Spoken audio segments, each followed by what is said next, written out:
అత్తారింటికి దారేది మూవీలో ఒక డైలాగ్ ఉంటుంది, నీ వెనకాల కనబడని ఒక శక్తి ఉంది అని. వీళ్ళందరి వెనకాల కనపడని ఆ శక్తియే మా చింటూ వంశీ.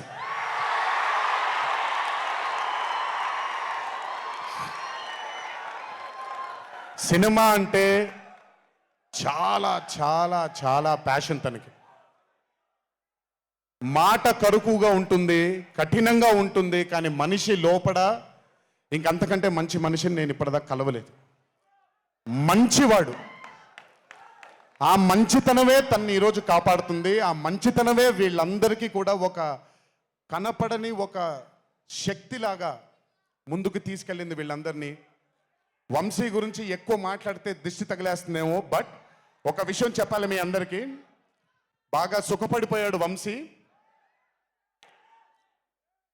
త్వరలోనే ఒకటి చేయబోతున్నాం. అది తనే తర్వాత తనే ఒక రోజు అవసరం వచ్చినప్పుడు చెబుతాడు, అవకాశం వచ్చినప్పుడు చెబుతాడు.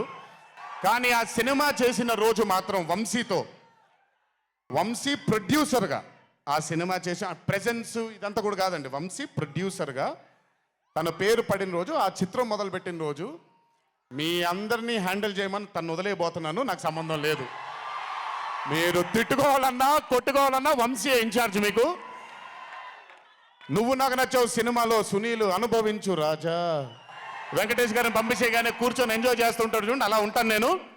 మిమ్మల్ని వంశీనే వదిలేస్తాను, వంశీ ఆ టార్చర్ నువ్వే పడు. But congratulations to the whole team of మ్యాట్2. ఇక్కడికి నన్ను పిలిచినందుకు థ్యాంక్స్ వంశీ. అలాగే మా తల్లి హారిక, తను ప్రొడ్యూసర్గా కూడా సినిమాలు చేయడం జరుగుతుంది. అండ్ మా చిన్నబాబు గారి తల్లి హారిక, కంగ్రాచులేషన్స్ తల్లి, many more movies to go. చిన్నబాబు గారు మీకు థ్యాంక్స్ చెప్పినా పెద్ద పని జరగదు, ఇప్పుడు మీకేం సంబంధం లేదు కాబట్టి. ఓన్లీ వంశీ థ్యాంక్ యూ బాబాయ్ అని పెట్టుకుంటాడని క్రెడిట్ మొత్తం తీసేసుకుందాం అనుకుంటారు. మీకు అంత క్రెడిట్ ఇచ్చే సినిమా లేదు ఇక్కడ. ఎనీవేస్